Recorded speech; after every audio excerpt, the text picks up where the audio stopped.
Right, today we have a special study. It's about, this volume is about love and compassion, so just the right occasion. Today we're looking at volume 38, chapter 6. We're on page 146. Right, today's sutta is entitled Brahma Vihara Subha Sutta. Subha is the name of a young Brahmin student. He approaches the Buddha and asks the Buddha some questions. This is from Majjhima number 99, M99. Okay, so if you look at page 146, the sutta number is M99. So this you can remember by the name, which is quite long, or simply by the sutta number. So this is how we remember the Buddhist texts. These are the most ancient texts we have today of the Buddha's teaching. It goes back to the Buddha's time, and within a few centuries of the Buddha's life. So the sutta today talks about the life of lay people like us, we are lay people, and the life of monastics, monks and nuns. So this young man called Subha, he belongs to the what's called the priestly class. Okay, in our times it would be like the educated class, if you like. And he comes to see the Buddha, actually to challenge the Buddha. So his thesis is that lay people, working people, professional people are more productive. In modern terms, we say more productive than monks and nuns, because monks and nuns don't work, so to speak. Right? So this is a challenge. Then the Buddha answers to correct the wrong view. Okay, so that's the basic idea. And there are lots of interesting teachings here, so we go through them in stages as time permits. There's a lot of introduction there, because this book also is meant for, not only for beginners, but even scholars use this book. Monks and nuns also use this book. So this is the most detailed translation we have today, because there are lots of notes with whatever studies there are, we put them here in this collection. As you note here, this is volume 38. So this translation has been going on for the last 11, 12 years. So now I'm working on volume 45. So we've got a lot of volumes to study, right? But even then, all these volumes are hardly about a quarter of the actual Buddhist collection, because this one is very detailed. So this helps teachers who want to teach Buddhism, everything is here. Now look at page 157. The transition begins there. The discourse to Subha on the divine abodes. Okay? Divine abodes refers to these four qualities here. We'll be looking at them in some detail later on. These are very important, what are called the positive emotions. All right? Loving kindness, compassion, gladness, and equanimity. So let's look at the sutta right from the start. Thus have I heard. Here this means the Ananda has listened to the suttas, and he has handed this down during the Buddhist council, and then other monks will gather together, they recited this teaching, so they memorized this over centuries, and then later on it was written down. Just imagine a teaching given 2,500 years ago is still available to us today, right now in your hands in printed form. That alone is quite a small achievement in terms of transmission of Buddhist teachings. I mean, imagine there are other religions which are much younger, and they have their own religious books, but even those religious books are disputed. There's so many religious, so many denominations. So here we're very fortunate we have these early teachings which has come down to us. But why are these teachings so important? Because these teachings ultimately talk about meditation, how to be at peace with yourself. So this is where the modern scholars, those who deal with psychology, meditation and so on, they're very interested in this kind of text, because they're interested in how to do meditation, how to be at peace with yourself. Right? So that's why this kind of teaching is very valuable to us today. In fact, these four qualities are also types of meditation also. Right? You have the two famous types of meditation, breath meditation and loving kindness meditation. Okay? Verse 2, at one time, the Blessed One was staying in Anathapindika's park in Jeta's Grove near Savatthi.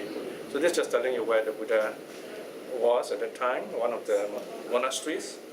At that time, in other words, around the same time, there was this Brahmin youth, Subha Todeyya Putta means son of, so his father's name is Todeyya. He's another famous Brahmin teacher.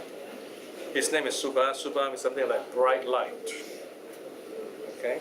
Su means something like beautiful, good. Abba means light, so beautiful light. He was staying in a certain houselord's house in Savatthi on some business. So you have this young man, he has come from outside this big city called Savatthi in northern India on some business. Now he's kind of a religious guy because he comes from a priestly family. So look at the next line, it says, then the Brahmin youth Subha Todeyya, who was staying in the houselord's house, said this to the houselord. I've heard, houselord, that Savatthi is not empty of arhats. Now, which recluse or Brahmin shall we sit near to with devotion today? Right, so he's come to town on business. In a sense, he's religious, so he's asking his host. Now, this city is famous for great teachers, holy men.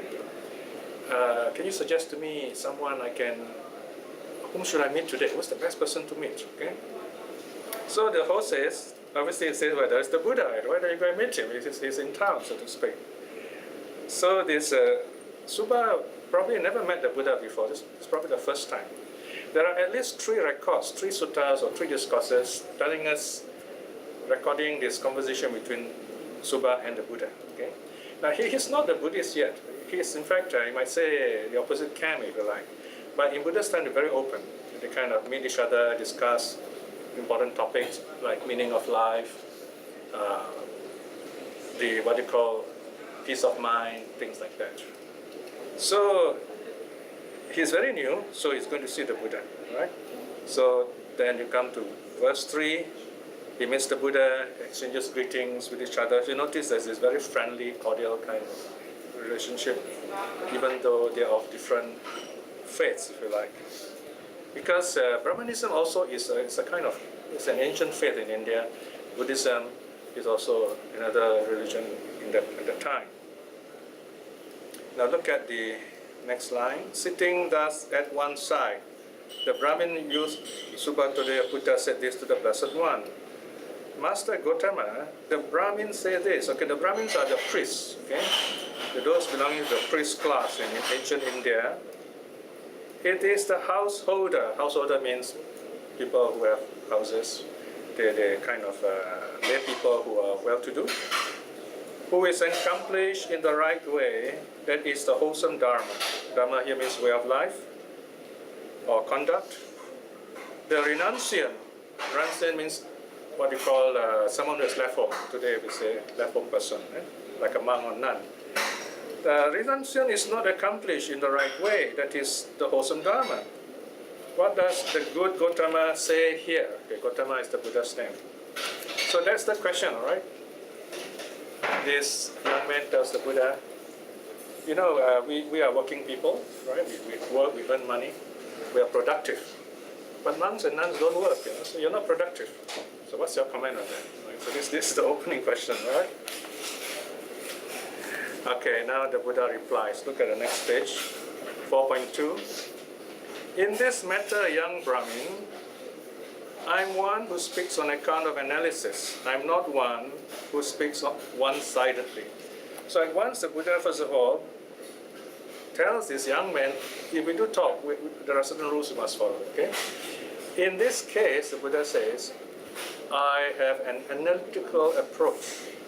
So there are 2 kinds of approach. One is analytical, and the other one is called, categorical. In other words, there's only one answer. So the Buddha has got these 2 kinds of approaches. One is he will analyze. In other words, you got to look at the conditions, the situation, and then only give an answer. Analytical, okay? The other one is a categorical. That means there's only one answer, okay? So, for example, when the Buddha says the 4 noble truths, there is no, you cannot reduce it to 3 noble truths, for example. Right? It's always 4. So that's called categorical answer. So, but the Buddha said in this case, you've got to look at the problem as a whole, and then you come up with an answer, right? So you can see here, even in the Buddha's time, they have this, in case of the Buddha anyway, there's this idea of making sure we have the rules when we discuss something important like religious experience. In other words, philosophy. Okay. 4.3. Young Brahmin, I do not praise either a householder or a renunciant whose practice is false. For a young Brahmin, when a householder or renunciant is false in practice, it is on account of that false practice that he is not accomplished in the right way, that is the wholesome Dharma. So the meaning is this. The Buddha says, if someone practices wrong teachings, behaves in the wrong way, speaks wrongly, I can't accept that. So that is the essence of the idea. If he speaks rightly, then I'll accept him. Okay? So this is the first answer. And then this young man continues, 5.1. Master Gautama, the Brahmins say this. The Brahmins are the non-Buddhists, okay, the priestly class. This work of the householder is great in goal, great in tasks, great in affairs, great in undertakings or occupation, great in fruit, consequences or benefits. The work of the renunciation is small in goal, with few tasks, few in external affairs, few in undertakings, small in fruit. What does Master Gautama say here? So he comes up with a second problem. He says, okay, the teachers in my group, my class says, the lay people, they work hard, okay? So whatever they do has big consequences. For example, they run businesses and so on, okay? And the benefits they get are also great because we provide services for the public and we get lots of money coming in, things like that. But monks and nuns, they don't work, and you don't see any kind of generating any income and so on, right? So they're not doing any productive work and any profitable engagements, So what do you say about that? Okay, so sometimes you might get this question today, They say, why should you have monks, They don't work, They don't contribute to the wealth of the country and so on. Then the Buddha replies, 5.2. Again, here the Buddha says, young Brahmin, remember we are talking here, we must look at all this problem analytically. We cannot just take one side and say only that is true. We must examine everything very carefully. So what he's telling this young Brahmin is, you cannot just take the opinion of one group of people, the priests. You must also look at the opinions of everyone else, including the Buddhists. The Buddha continues, 5.3, it says, young Brahmin, there is work which is great in goal, great in tasks, great in busyness, great in undertakings, but when it fails, it is small in fruit or in consequence. Something can be very big when you are dealing with it, but if it fails, the consequences are not too big anyway. Then the second one, let me summarize, okay? So in some cases, you have this work or business, the goal is small, it's very easy to do, nothing much to do, but when it succeeds, very big profit, very big success, consequence. Right? Then number 4, the Buddha says, then there are another kind of work where everything is small. Okay, I mean it's not really a big endeavor, but when it fails, the result, the benefit, the consequences are also insignificant, small, right? And the fourth one is the work that is great in goal, the work which is great, but when it succeeds, the benefit also great. So you have 4 kinds of work, which is great, but when it fails, it's nothing, no problem. And then you have this second one where the work is small, but the benefit can be great. And then the third one is the work which is small, but when it fails, it's also insignificant. But the last one, the work is great, the result also is great. So the Buddha is preparing us for this, how to look at different kinds of work, meaning of work, benefit of work, and so on. Now here is where, when we look at the sutta, we must remember the Buddha is talking about his time. In the Buddha's time, around 500 BCE, 500 before the Common Era, that means about 2,500 years ago, the Gangetic Plain, in other words, northern India, was growing very fast. Okay, kingdoms were becoming more united. Farming was kind of just starting, but business was growing very fast. Trading was growing very fast. In fact, you have people from India even coming as far as Malaysia, Southeast Asia, right? So business is farming, is growing, but businesses is even bigger still. So the Buddha answers in this way. He mentions about farming and trading. Look at 6.1. Look at the heading, subheading rather. Farming is great work. And what young Brahmin is work that is great in goal, great in task, great in busyness, great in undertakings, but when it fails, it's small in fruit.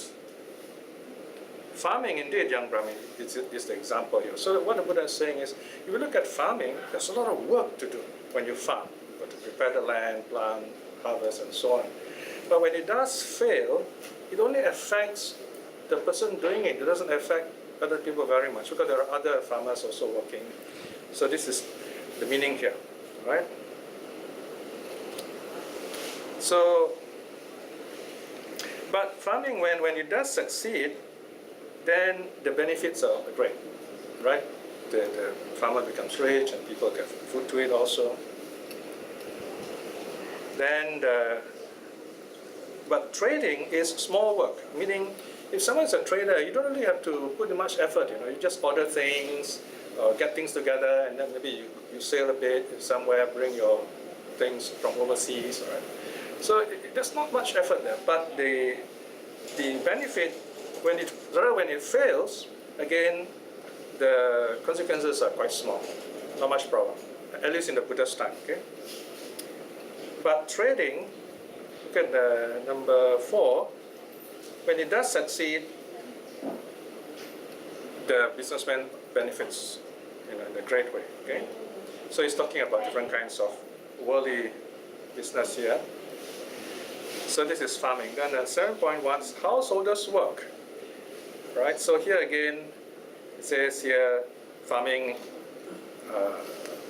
trading is mentioned again, right? So here's a kind of comparing to a different kind of situation now. Look at 7.2. It says in the case of a renunciant, it's different. Yeah? Look at 7.2. It says, young Brahmin, just as trading is work that is small in goal, small in task and so on, but when it fails, is small in fruit, even so. When you see even so, you've got to pay a little attention there. Young Brahmin is the renunciant's work, small in goal, few in tasks, few in external affairs, small in undertaking. When it fails, the fruit is small. All right, this is, in other words, for the monks and nuns who, have become renunciants, they don't have to do much, all right? But when they do fail, in other words, let's say they can't get enlightened or they can't meditate well, there's not much loss. They can still try. But the Buddha says, if they do succeed, if the monk or nun, when they meditate and they practice and they succeed, they become enlightened, they are really great benefit to a lot of people, because they can bring a lot of happiness, which even wealth, money, worldly pleasure cannot bring. So you see the idea there now? In other words, the spiritual benefits cannot be measured compared to worldly benefits, right? In other words, no matter how successful someone working in the world may be, no matter how much money they make, they might not be happy. Okay? Maybe they do not know how to take care of their health, for example, right? They need happiness, real happiness. So where does that come from? That comes from spiritual practice. That comes from meditation. That comes from inner peace. So this is the great benefit, inner peace. In other words, if you are truly happy with what little you have, compared to, say, someone who's very rich but not happy, obviously your happiness is much greater, right? So you don't really need a lot of things to be happy, in other words, because happiness is not what you have. Happiness is what you really are. You are happy. You don't say, I have happiness. Say, I am happy. We say, you are happy. We don't say, you have happiness. There's a very important reason for that. To have means it's something outside of you, right? For example, I have this cup, but the cup can be broken. I have money. Money can be lost. But if I have happiness, I use the money wisely, I save it, I buy insurance, I know how to use the money wisely, I'm happy. So this is a very big difference we must know if we are lay people, not just monks and nuns, but lay people. Okay? So here the Buddha is connecting the two worlds together. The monks and nuns are living a spiritual life, and when they reach certain goals of meditation and awakening, they become very great teachers and very helpful to us. And as lay people, if we understand the nature of our work, that yes, we have to work hard, but sometimes we do fail. When we do fail, the loss is not that great. We just go on working, looking for a new enterprise, new way of working. Important thing is to go on looking for true happiness, in other words. Right? So the discussion ends there. For the moment, this Brahmin is quite happy.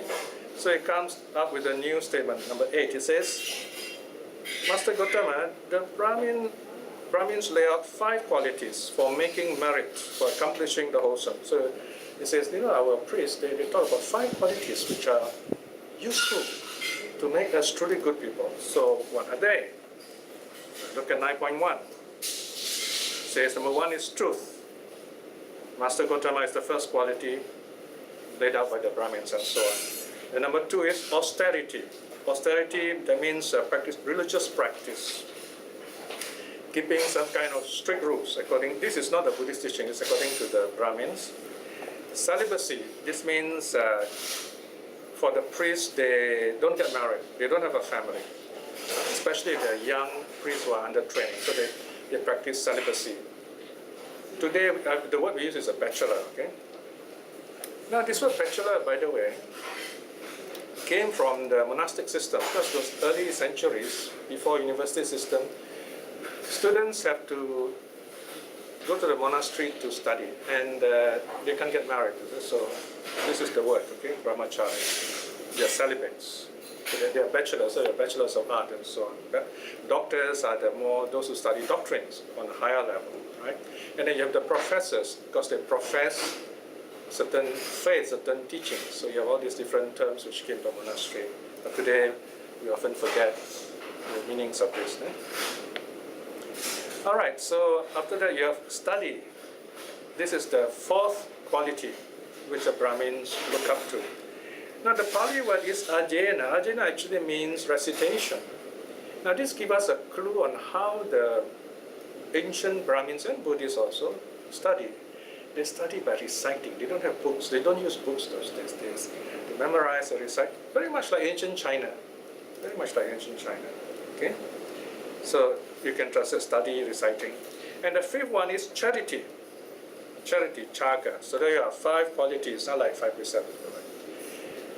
Okay, the Buddha says, okay, well, these are good qualities, no? But he says, look at 9.2. But young Brahmin, is there any single Brahmin amongst those who say this, who declare this quality, have realized them with direct knowledge? So now the Buddha counter challenges is, okay, you say all these nice qualities here, truth, austerity, celibacy, study, charity.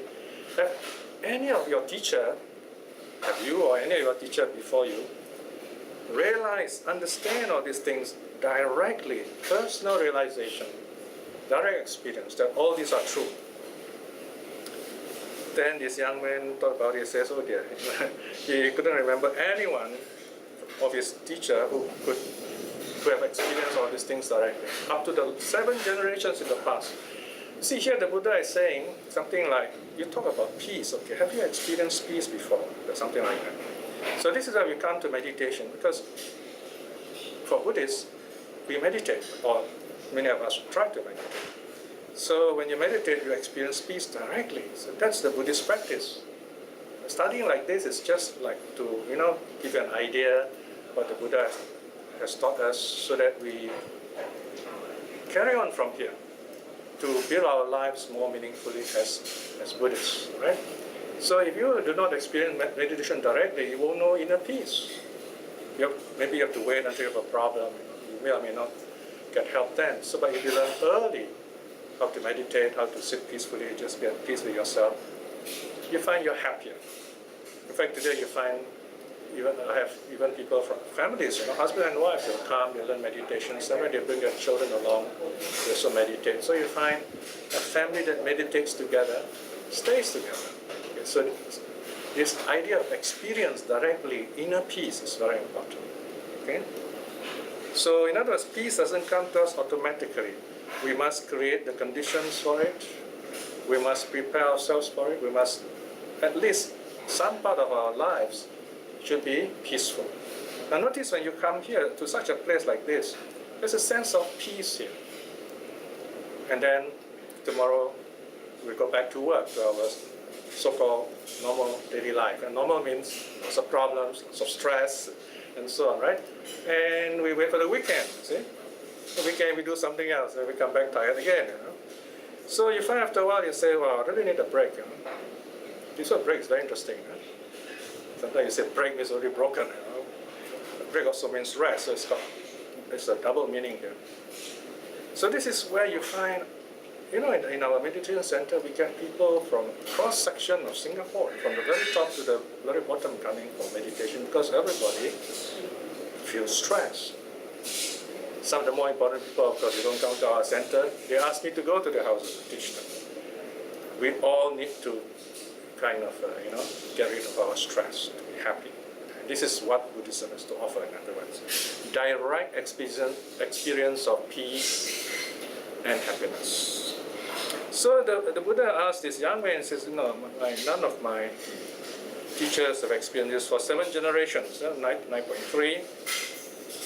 Then the Buddha says, in that case, all these great teachers of yours in the past, they never experienced all these things.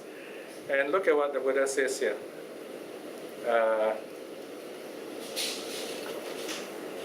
Look at 9.6. He says, then they're just like a file of blind men leading the blind. Just as a file of blind men, brahmin, one clinging to the other, the first one sees nothing, the middle one says nothing, the last one says nothing. So it is with the talk of these brahmins for certain, like a file of blind men walking along. Okay? So this is where you get the real origin of the saying, the blind leading the blind. That's not familiar, right? So this, remember, this teaching is 2,500 years old. It's one of the oldest religions you have today. Yeah? You have what you call Buddhism, and then you have this Christianity, and then Islam, and so on. Okay? So, of course, this young Brahmin was not very happy when he heard this. I mean, the Buddha is saying that his teacher is kind of a row of blind people. He got a little upset. So, look at number 10. When this was said, Subha Todeyya Putta, Manava, was angry and upset with the simile of the file of blind men. He simply scolded and reviled the Blessed One, saying, the recluse Gautama will be proven wrong. Right? So say, I will prove you wrong. Right? So he was not very happy. Now here you begin to see how the Buddha and other people, they discuss very openly. And the Buddha is not afraid to say, when someone is wrong, that he is wrong. But the discussion continues. Then, this time, Subha uses a different argument. He tries to invoke the name of a very famous Brahmin called Pokarasati. He says, oh, this Pokarasati, look at page 162, of the Upamanya clan, who is lord of this Subhaga forest. It's a very famous teacher. He teaches this, right? But the Buddha says, has he himself realized this? Has he discovered this, experienced directly all these 5 truths? Again, Subha says, not really. So the Buddha says, in that case, isn't he also blind to the truth? So the Buddha uses a different parable, a slightly different parable. Look at 12.1. It's a young Brahmin. Suppose there were a man blind from birth. You see neither dark nor bright forms. You don't see blue forms or yellow, red, orange. You're not aware of colors. You don't even see the stars, or the sun, or the moon. And then you say that, oh, this person has never seen all these colors. There's no such thing as blue, red, yellow. or there's no sun, no moon, right? So this is where, as you know, meditation is a very personal practice. You experience peace of mind. Then someone may tell you, how can you feel peaceful? You know, the meditation is not safe and so on. They say things like that. That's because they haven't experienced it. But if you experience it, you know it is peaceful. You know you can attain happiness. That's the meaning of the direct experience. No? Now then, so the Buddha says you've got to experience it yourself, otherwise you will know the answer. So direct experience is very important, in other words. So in other words, as Buddhists, sooner or later, the best way for you to know Buddhism is to sit quietly, learn to watch your breath, learn to be at peace with yourself, learn to cultivate this first quality here, loving kindness, and then if you can experience the peace inside you, then you have really tasted Buddhism, then you have experienced Buddhism. Okay?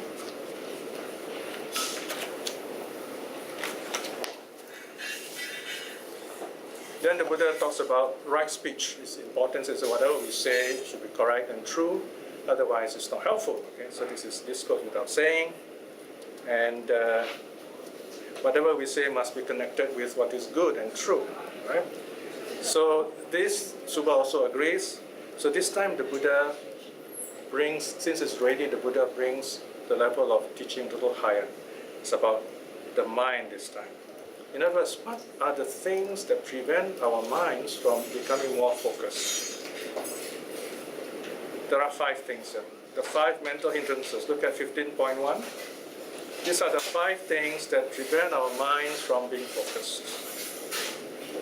The hindrance of sensual pleasure, the hindrance of ill will, the hindrance of sloth and torpor, the hindrance of restlessness and remorse, the hindrance of doubt. Okay? Now these 5 are very useful to know because help us to focus, mentally focus, whether you're working or doing meditation. What is it that distracts us? The first one is called sensual desire. Sensual desire means we are taken up or we are being overwhelmed by our senses. We are distracted by our senses. What does that mean? Sometimes we see something nice, we like it. If we see something ugly, we don't like it. Same thing with our ears. We hear a nice sound, we like it. Some sound, we don't like it. So we are caught in this ding-dong battle, liking, disliking, liking, disliking. This is, of course, you may say, quite normal, yes. But when this happens regularly, then you find it's very difficult, a bit boring, a bit troubling. You wish you could get out of it. You notice when you go to work after a while, you begin to realize, what am I doing? This every day I go to work and the same thing, I have to do this, paperwork, this and that. Suddenly you feel, if only I could get out of this, I just want to do something else. But then you find you can't. So you say, don't think about it, just get back to work, and then you're caught up again with that cycle. Right? Suddenly we wish we could get out of this cycle, right? Because we desire sensual pleasure, we want to have an easy life, happy life, and so on. But this is quite normal. Okay? The problem here is thinking about it. That's the problem. When we think about it and you can't solve this problem, if you keep on thinking about it, it becomes a problem. So in a sense, letting go of it helps. But there's a way of letting go of it. You have to let go of it in such a way that it doesn't really trouble you. This is one way of putting it. Yeah? Now, the opposite quality of this, of liking, is disliking. So when you cannot get something, then you feel upset. Okay, this is ill will, okay, the second one. So we tend to get upset. Maybe we don't show that feeling towards our boss or towards people who are superior to us, but people close to us can suffer. People we love, whom we feel will not let us down, may suffer as a result, right? So you have this second quality which distracts us is ill will. So this happens in meditation also, all right? And the third one is sloth and torpor. That means a kind of tiredness, sleepiness. You find that somehow you lose your energy. Meditation, that happens also. Because why? Too much thinking, too much worrying. Okay? Now the third hindrance is called restlessness and remorse. When you're meditating, sometimes we sit, we try to meditate, but then we start thinking about the past. Some past ideas come to us, and we feel guilty, we feel sad. That's called remorse, right? So here again, you have to let go of those thoughts. Right? Sometimes we get angry with people, we tend to think of the past. We look at them, we remember them of something that happened in the past, okay? And we are projecting the past onto them. Then also in meditation, we get restless because we think of the future. We say, oh dear, when will this meditation finish? So what am I going to do after I finish my meditation? Then we kind of, we're going to jump to do this thing we're planning to do, in other words. So that's how restlessness and remorse arise. And most tricky of the 5 hindrances is doubt. We begin to doubt ourselves. We say, oh dear, I don't think I can do this, right? So doubt is the worst hindrance when you're not sure what to do. So you've got to use wisdom here, in other words. So these are the 5 hindrances. And then the Buddha says you have to overcome this in order to really control your mind, be at peace with yourself. And how do you do that? Then the Buddha begins by saying, he says, 16.1. So young Brahmin, there are these 5 cords of sense pleasures. So this is, as I said, these are the 5 senses, and these are what we have to deal with. Right? Our 5 senses plus the mind are all we have, and this is how we create our own world. Our world is the world of the 5 senses plus the mind. Whatever we see, hear, smell, taste, touch, that's our world. And we create that world every moment, even right now. So in meditation, we make sure that we see, hear, smell, taste, touch in a very clear way, in a very meaningful way, so that our world is a happy world. Right? So the world of 5 senses here, and the mind is the most important one. It's the mind that decides what kind of experience we're going to have with the 5 senses. The basic idea, I think I can just help you here, is simply reflect on all these 5 senses as being impermanent. That's the safest way to deal with these experiences. No? But here the Buddha is trying to tell this young man, there's a higher kind of happiness than just the happiness of the 5 senses. Most of us today, especially if we are not religious, when we say about happiness, what do we mean? We mean happiness of the 5 senses. Happiness with what we see beautiful things in our home, happiness of what we hear, nice music, what we smell, taste, that is food, what we touch, nice temperature, right? These are the creature comforts, if you like. But the Buddha says there is a higher kind of happiness, happiness of the mind. And this is something you have to work for yourself. You cannot get it from outside. You get it within yourself. So here the Buddha uses the idea of what is called the fuelless fire, the fire without fuel. Look at 17.1. What do you think, young Brahmin? Between a fire that were to burn dependent on any fuel, such as grass or wood, and a fire that were to burn free of any fuel, such as grass or wood, the light of which fire would surely be beautiful and brilliant, right? What kind of fire would be more bright, pure, beautiful, right? If you use kerosene, you get smoky fire. You use wax, also smoky fire. Now, Buddha's time, there's no electricity, right? So here the Buddha says, fire without fuel. The best they can understand in Buddha's time is this is a kind of light which we experience in meditation. Of course, today you can say electricity if you like, Electricity is much brighter than any kind of other light. But we're talking about in the Buddha's time, it says what kind of light burns better, with fuel or without fuel. So here, of course, the young Brahmin says, wow, if you can have this kind of light which has no fuel, it would definitely burn pure and bright. So he's talking about this meditation, and meditation of brightness in your mind. So there is this understanding that there's a different kind of rightness in our lives. You notice if you are not happy, it doesn't matter what you have. There's a sense of darkness and heaviness. But when you're happy, you have a sense of rightness. That's another kind of meaning of rightness. So here the Buddha talks about deep meditation. He says when you go to deep meditation, you get that kind of rightness. It's called jhana, okay? 17.6 and 17.7. So this deep meditation is where your body is very still, very calm, doesn't trouble you anymore, and your mind is very peaceful. We're talking about that kind of meditation. It's called dhyana or jhana, okay? Section 17.6, 17.7. Now the Buddha goes back to the 5 qualities the young Brahmin mentions. So he says, okay, now just now you mentioned those 5 qualities. You talk about all this, remember the 5 qualities?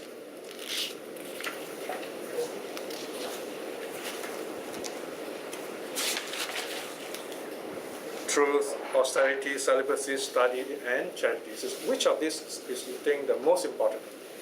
So the Brahmin says, charity. He says, charity is the most important. Then the Buddha says, now you talk about charity, but you find, when these priests come and eat together, sometimes they want to get the best place to sit and eat the best food. So in other words, although we talk about charity, but people don't really feel charitable. The priests don't feel charitable. They do, sometimes try to outdo other people to have better food, right? So if you say charity, it doesn't seem to be the best quality, don't you think? Now, of course, Subha is an intelligent young man, so he thinks about it and says, yeah. So the Buddha says, what quality do you think is even more important than charity? Now, can you guess what's that? When you look at the next page, it's in one of these qualities here. So, look at 19.6. It says, Master Gautama, the Brahmins do not give offerings in this way, thinking that others be angry and displeased because of this. For here, Brahmin only gives offering out of compassion. So the Buddha adds in quality number 6. It says, more important than all these 5 qualities is compassion, number 7. Number 6. You see, because if you don't have compassion, how can you ever be good, right? If you have you have friends, people you work with, sooner or later, you'll be challenged to be kind with others. Then you ask yourself, you say, why should I be kind with this person? This person has done nothing good for me. Now that's how the world thinks. We like to measure people. You are kind to me, I'm kind to you. And because of that, especially the Chinese, we're very careful about receiving gifts from others. They will feel obliged to return the kindness. So we say, no, 3 times at least.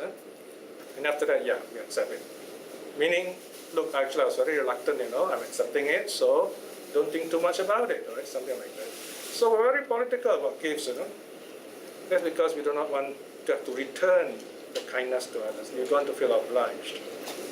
But the Buddhist way of talking is different. The Buddhist way of talking is you just have to be kind to people because you do not know when you need others to be kind to you. You do not know. That's something you cannot take a chance. Compassion means you are kind to people even when they do not deserve it. Now, if you love someone, you really love someone very deeply, whether it's your spouse, your family, your child, are you going to measure the love? If you measure the love, it's no more family, no more human even. We are kind to people even when they do not deserve it. That's compassion. I'm not saying it's easy, but that's what makes us really human. So if you want to ask what is the defining human quality, this is a very important defining human quality. Compassion. So remember this definition. Compassion is kindness shown to others even when they do not deserve it. When they deserve it, that's called gratitude. That's the big difference, right? Gratitude, you have to return it, so to speak. But compassion is greater than gratitude in that sense. It's just like you're walking around the roadside, You help someone, an old lady cross the road, or you give up your seat in a bus. You don't have to do that. That's a small act of compassion. Okay? So, like you come here and help this temple, you don't need to do that. Right? But by doing that, it's an act of compassion. So this quality is very important to remember. So you notice after saying all this, the Buddha is telling this young Brahmin, says, now, do you begin to understand now this, that if you lead a religious life as a Buddhist, especially as a renunciant, as a monk or a nun, if you show this compassion, obviously the kind of life that you lead is much better than those of the world, because there is great compassion. Right?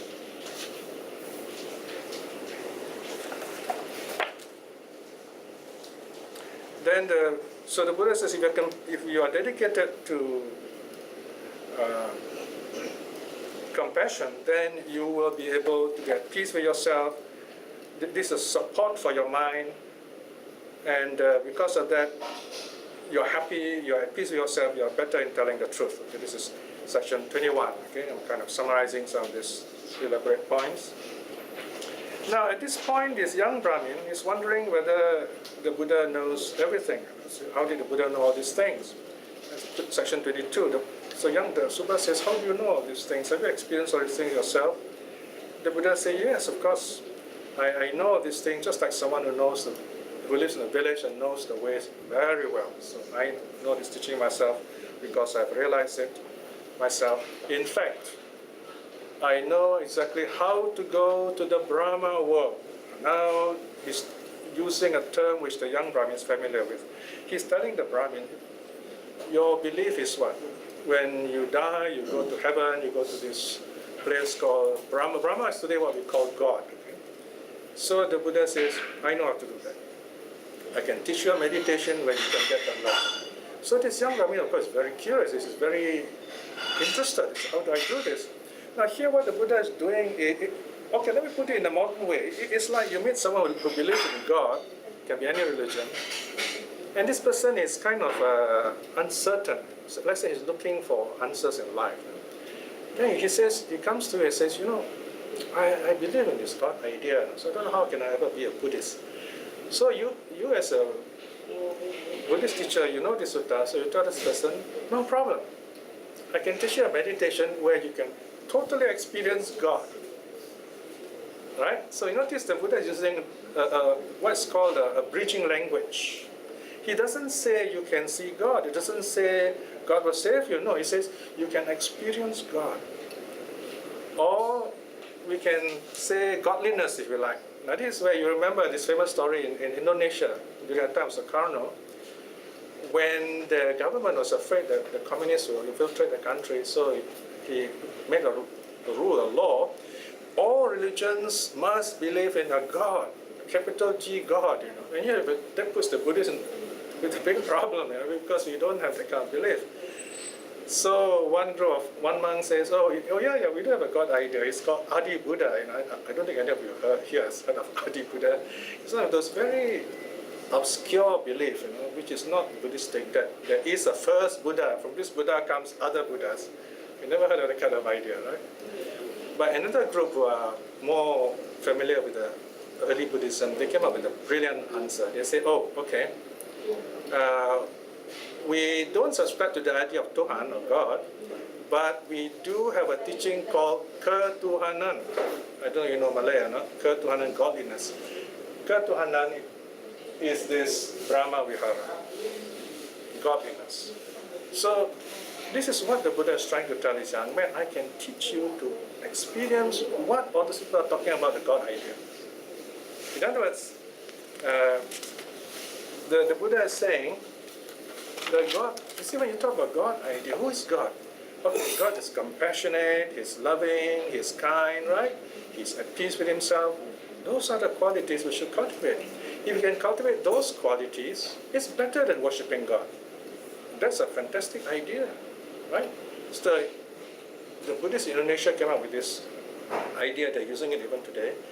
And the government agrees with it. Okay, no objection, because it's a religious idea anyway. So what the Buddha effectively is saying here, if you just believe, that means you are not sure. You're not sure. If I say I believe in God or I believe something, that means I'm not really experiencing it. If I experience it, I will say I know, right? So I believe is different from I know. So what the Buddha is saying, you say you believe in God, that means you have not experienced God.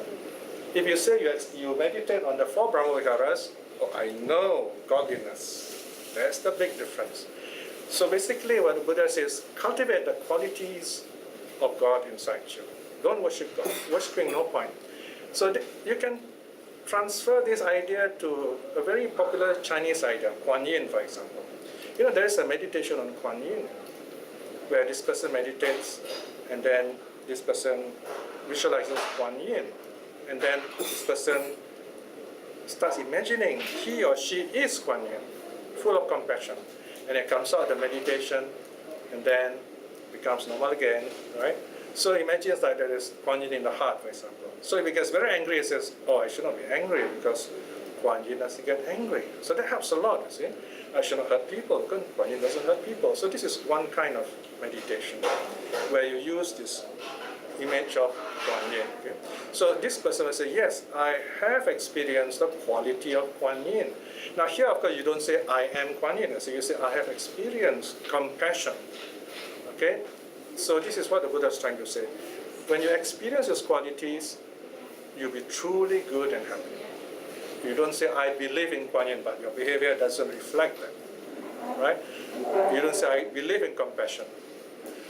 I must act with compassion. I must live compassionately. That's the difference. Okay? So we are coming to the end of the sutta already, right? So this is the part which I'm going to just simplify. So the Buddha teaches a young man, he says, okay, you first meditate on loving kindness. The first meditation on loving kindness is very easy. You just sit quietly, you just, first of all say, may I be well and happy, by just saying it. Because when we say it, we are reversing negative words which we often put in our heads. You notice some of the things that we say, we tell ourselves sometimes, they're not very happy things. And sometimes you notice there's a voice in our head telling us unhappy things, right? That's called the doer. There are 2 voices in your head at least, you know, there are more voices, but these 2 are very important. The doer and the knower. The doer is telling you, do this, do that, all right? Especially when you go shopping, you know, you hear this voice telling you, all right? This voice tells you to get angry and so all the negative things. Then there's another voice tells you, I should not be doing this. Or maybe I should think of a more peaceful way, right? That is called the knower. The knower is a present moment awareness, learning all the time. It's not very strong. So in meditation, we strengthen the knower. The doer is the busybody mind. Okay? So here, when you say, may I be well, may I be happy, you are consciously saying it so that those negative voices will change to become happy voices. Because if you don't, these negative voices will be so strong, one day those voices might even destroy us. Otherwise, those voices can become so strong and we take them to be real, and that's called schizophrenia. So it's very important to understand the nature of loving kindness. Loving kindness means you accept yourself just as you are. You accept others just as they are. You begin there. You begin there. And this is very important if you are with people. If you have a family, then you have children, you have relatives. You have to accept them as they are. And after you know people, you find that they are not like what you see them before. That romantic idea of, oh, this nice guy. After that, you find everybody has a lot of mistakes, including ourselves. So loving kindness reminds us, accept people as they are. Just as I accept myself, I will accept others. Okay? So, for example, in meditation, we say, may I be well, may I be happy. I accept myself just as I am. May you be well and happy. I accept you just as you are. You just say that. Of course, you may say, well, I'm not strong enough to do this. It doesn't matter. You just say it so that those negative thoughts in your mind are neutralized or made positive. Okay, so that's the first meditation, loving kindness. One more point. This meditation is most effective if you just say a few words before you fall asleep. Even if you don't meditate very well, it doesn't matter. As you're falling asleep, just say a few sentences, random sentences. May I be well. May I be happy. May my family be well and happy. My loved ones be well and happy. Just say those words randomly and fall asleep with those words. Your last thought before you fall asleep are happy thoughts. And those thoughts will enrich your life. Otherwise, if you say negative thoughts, they will destroy your life. So this is loving kindness meditation very briefly. Compassion is another higher level. Loving kindness is you send to everybody equally, whether they need it or not. Loving kindness is when somebody suffers. Let's say someone you care for, someone you love is sick and far away. You can't contact this person. Or worse, maybe you have a little quarrel, and you stop talking to each other. This is the thing, you've got to be careful. People you love, sooner or later you quarrel with them. That's what love is about. Even married life, you stop talking for a while. You feel like going away. You feel like giving up. It's part of the deal. Okay? That's the test, you see. So how do you get back to your happy life? Loving kindness. You think of all the nice stuff about this person. Think of the first day when you met, first moment when you saw each other. Happy thoughts. All right? I mean, even Rana and I, we started to get difference of opinion, Like now she's not here, so I have to do everything myself. So I said, how wonderful it is if she's here with me, you see. Of course, we've got to think much more than that. Other qualities that this other person has. So this second level of compassion is where you say, oh, may this person, wherever she is, if she's sick, may she quickly get well. If she's unhappy, may she quickly come back to happiness.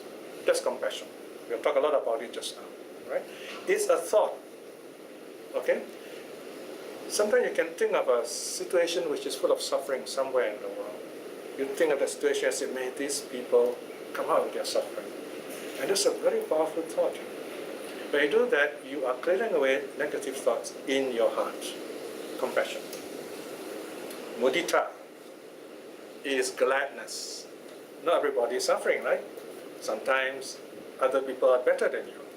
They go ahead of you. Maybe your colleagues, are doing better. So you say, wow, this is great, congratulations, I'm happy for you. I'm happy because you are happy. It's a bit difficult. See, that's one number 3, okay? Right? I'm happy because you're happy. So, some Asians are a bit slow in appreciating the goodness in others. Husbands rarely compliment their wives, wives rarely compliment their husbands. So it's really wonderful if occasionally at the right time you compliment each other and say, hey, I really am happy for you having done this, right? And you find that small thing like that, they feel very happy. This is another secret to happy marriage. Compliment your partner occasionally. You don't even need to buy flowers. Buy flowers better still, you see. I wanted to buy flowers, but Anna said, no flowers, please, waste money. so I just kind of say, use words or actions. Maybe cook something nice. So that's gladness. Rejoicing in the goodness of others. More difficult to do, but possible. Remember, all these are expressions of loving kindness. Loving kindness is the most important. When loving kindness is shown to less fortunate, it's compassion. When loving kindness is shown to those who are better than us, it is gladness. Then what about this? We try our best, we work so hard. Things don't seem to work our way. I mean, you're a Buddhist, you work so hard, you try to help people. If still there are ignorant people out there, superstitious people out there, people are still not happy, you say, oh yeah, this is terrible. There's no end to this suffering. Are you going to give up? You can't. You have tried your best. So this is a time to just sit back and tell yourself, I've done my best. This is what I can humanly do. These are also called the 4 principles of professionalism, by the way. I don't know who calls it that, but I will call it that. The 4 principles of professionalism. Because if you're a professional, and some of you are, you want to be very good in your job, to be professional, Number one, you must have loving kindness. You got to love your customers. If you hate your customers, you better don't sell whatever you're selling, right? You got to somehow accept your customers as they are. Number two, you got to show them compassion. You got to teach them the product well, spend time with them, forgive them when they make mistakes or don't understand, right? Number three, if they succeed, show them your joy. Say, hey, this is great, right? You know, I often get these birthday greetings from my insurer, right? Small gestures like that. And then the last one is, you have tried your best and you find somehow things don't really work out. You tell yourself, it's okay, I've tried my best. I've tried my best. So in other words, there's no one to be blamed here. That's the way the world is, that's the way things are. Conditions makes all these things happen. So this last one, according to the Buddhists, is karma. We try our best, but people still fare along according to the karma. Some people may take a little longer time to learn the Dharma. Some people may take a little more time to be kind and good. Give them that space and time, right? If you have children, yeah, you know, one of the wonderful things next to getting married is to have kids. Then when you have kids, they become teenagers. That's a terrible period. You really got to use all these skills with them. The simplest thing about teenagers, you just got to accept them as they are and be there for them. Then as they grow up, as they mature, they look back and say, oh, that's good. My parents have always been there for me, right? So you can apply this to your family life. Let's say you're a mother, especially mother in this case. You have a baby, so your baby is in your belly, you say, oh, I want this baby to be happy, may this baby be well. So this mother loves this baby because this baby is a part of her. Remember the Metta Sutta? Metta Sutta says, loving kindness is like the love of the mother to her only child, whom she loves with her own life. Then the baby is born, the mother takes care of this baby, right? This is a time when you are married, you got to think very carefully when you're going to have babies, because once your wife has a baby, she's a mother. So she has less time for you, right? So you must discuss, right time to have a baby or not, all right? Because once the mother has a baby, the mother, she's a mother, you know, so she is going to get up 4 o'clock in the morning when the baby cries. Now if you have two babies, one cries at 2 o'clock in the morning, the other at 4 o'clock in the morning, you're going to have less sleep, you know. So the mother's compassion is with the baby. The mother will run to the baby first, okay? So that's the mother's compassion. Then the child grows up. The child is strong, running about happily. The mother will say, wow, look at my child. He's grown up so strong, so handsome, so beautiful. Mother feels so proud and happy. That's mudita, gladness. Child grows up into a man, finds a job. Mother says, my job is done, I don't care anymore. You know, now you care for me again. Something like that. So these are the 4 divine abodes. So you see how in Buddhism we explain these wonderful 4 positive emotions that should guide our life, right? So of course this young man was so impressed by what the Buddha has said here, you know. And finally he takes refuge, you know, he says, okay, I'm your disciple now. And he's very happy, he takes leave of the Buddha, 29, and then he's going away now. He meets another Brahmin, okay, this is the last page of the sutta. He meets another priest, his name is Janusoni. He's a very important guy in town, in Savatthi. So he's riding his chariot. His chariot is all white, by the way. White horse, white chariot, he dressed in white, okay? He meets this Subha. He says, Subha, you know, where have you come from so early in the morning? Subha says, oh, I went to see the Buddha. Then the Janusoni asked a very interesting question to Subha. He says, Subha, what do you think of the Buddha's wisdom? All right. How did Subha answer? Okay, look at this amazing, this beautiful answer. 30.2. 30.2. Okay, first line is the question. Second line, this is Subha's answer. But who am I, sir, that I would know the recluse Gotama's clarity of mind? Indeed, one must surely have to be a recluse Gotama's equal to know his clarity of mind. Okay, what does this mean? You know, some people, they know certain monks, they come to you and say, hey, you must come and see this monk. I think it's an arahat. Wow. If someone say, I think he's an arahat, it means what? He is an arahat already.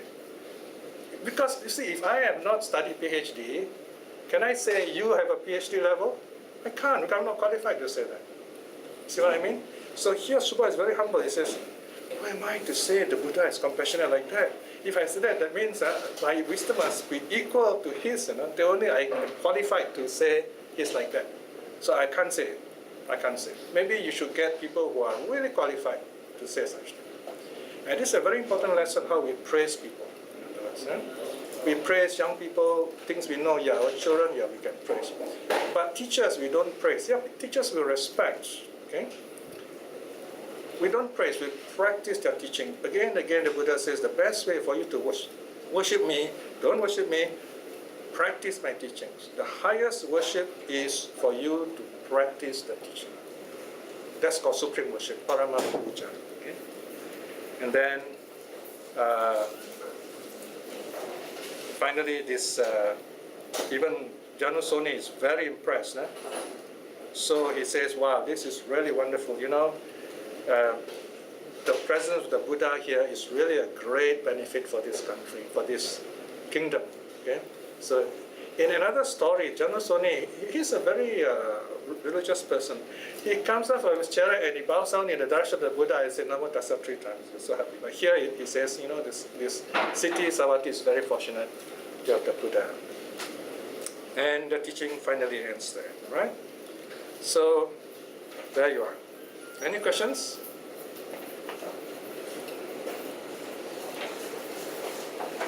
Yeah, sure. Please explain Upeka. Oh, Upeka, okay. Equanimity. Remember, you must have you must have what you call this, loving kindness. You build up your loving kindness, and you've done your best, but you're kind to people, you do all your work, but somehow things don't seem to work out well. Let's say you're a doctor, okay? You heal people, you give them medicine, you perform your surgery, but people still get sick. People still die, right? So the question now is, would the doctor say, I think I better give up? All my doctoring can't help everyone in the world. That's wrong, isn't it? Because there is a limit to how much we can help people. But that doesn't mean we should give up. We just do what we can. The failure is neither ours nor the other side. Whatever we see as failure is simply conditions. But when there are conditions, things happen or don't happen. So there's no one to be blamed. So what we should do is study the condition. Okay, what's wrong here? What can be done better? Or what can we do? What we can't do? Okay? Some things we do might hurt us, something we do might hurt other people, then we should not do those things. So there is a limit to all that we can do. And you've got to accept that limit. Because if you don't, then it won't help you anyway. It's not wise. So the last one is the most difficult. It's number 4. Notice? You must have all the other 3 first. The simple answer is accept the limits to our abilities. It's okay not to succeed in certain ways. Because if you look at what you have now, you're already very happy. An average Singaporean, anyone here, you find there's enough to make you happy here. All of us have a roof over their heads. We all have enough food to eat. We have clothing. There are people who don't even have those things somewhere in the world, right? So to a certain extent, we say, okay, this is the limit to my powers, I'll accept it. So while you're doing that, then you work with the rest. You see what else can you do like that. So don't give up just because you have reached the limit of your abilities. That's the meaning. Okay? Yes, any other question?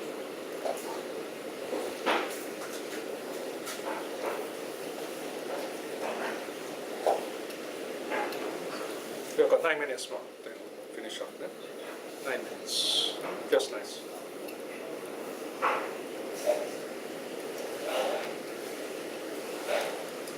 Even the Buddha has his limits when he teaches people. For example, there are certain suttas when he taught people, nobody responded. Nobody said sadhu, nobody said I'm going to be a disciple. at least 3 or 4 such teachings. And it's not surprising because the Buddha knows very well in the future there will be monks or nuns or great teachers. Some people may not approve of the teaching, or maybe might even, people are so clever nowadays, might say, I don't agree, and so on. So we have to be patient, we have to accept how people think. And then 10 years later, 20 years later, they come back and say, oh, now I changed my mind. Now I think what you say is right. So you give people that time, give them that space. Tell them what you need to be, not what you need to tell. Show them what needs to be shown. You have done the right thing. People may not see it at first, but then later on you find people will appreciate what you have done. Speaking as a father, as a parent, you find that one of the things that a parent fears is not doing the right thing for their children. So sometimes telling the right thing is not easy. You're going to upset the kids, especially when they're teenagers, but you tell them anyway. You have to tell them, even if they get upset, because if you don't tell them, when they grow up in the future, they'll look back and say, why didn't you tell me? Why didn't you tell me when you could have done it? You've seen movies, where kids they don't see their father, and then finally after 20 years, the parent come and look for them, and the kids say, why didn't you come and see me when I was younger? Why were you when I was a kid? Where were you when I needed you? That kind of questions can be very difficult to answer. So this is where when we have kids with us, we've got to be brave and just tell them what needs to be told. Even if they get upset at that time, it doesn't matter, because when you look ahead, they look back, they say, you told me the right thing, now I know. And that's good enough. Okay? So these are some things we got to remember. Anything else? No more questions, huh? Okay. All right, that's... Excuse me, Yeah. Oh, you have a question. Here, the fourth one, Yeah. at each stage of the meditation, then you can get that. Okay, ideally you start with loving kindness. That's the easiest. You must have loving kindness. And then you slowly cultivate one by one like that. And you can do it in a simple way. No need to go into jhana. Okay, so you must study the suttas first, how to do this, or get from a teacher.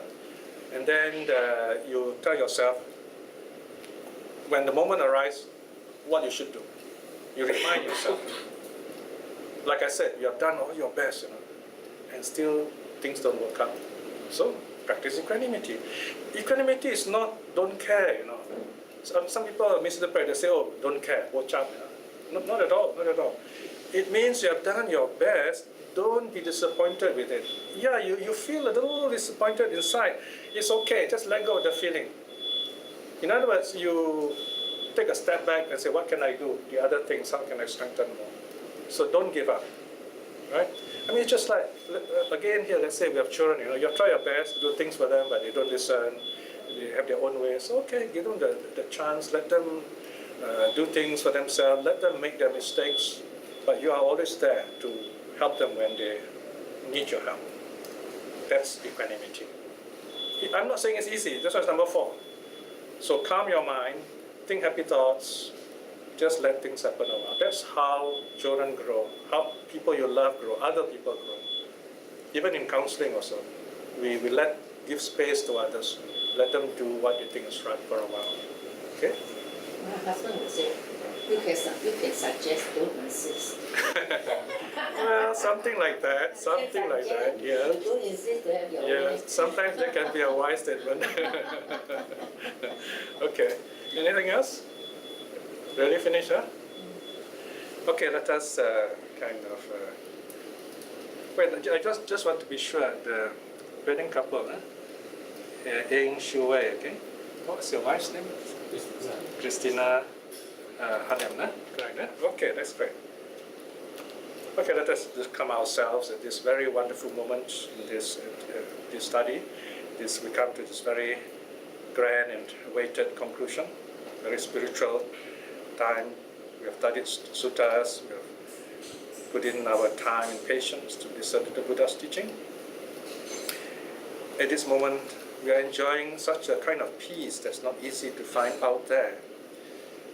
It is helpful to remember this wonderful, peaceful moment we spent together on this very blessed day that this couple, Brother Eng Showei and Christina Olim, has come together to spend their life happily together. And we are witnesses of this very wonderful union. Of course, we wish them all the happiness, all the success, and prosperity. But most importantly is we, each of us, should within ourselves remember this wonderful moment by the power of all this good karma we have done today. May all the people who come to this place, especially those who work here, those who help in this place, be well and happy. And also may our loved ones be well and happy wherever they are. May they be free from suffering. May they grow in wisdom and happiness. Most important of all, may we in this life itself attain spiritual liberation, namely stream winning, which is the first stage to liberation.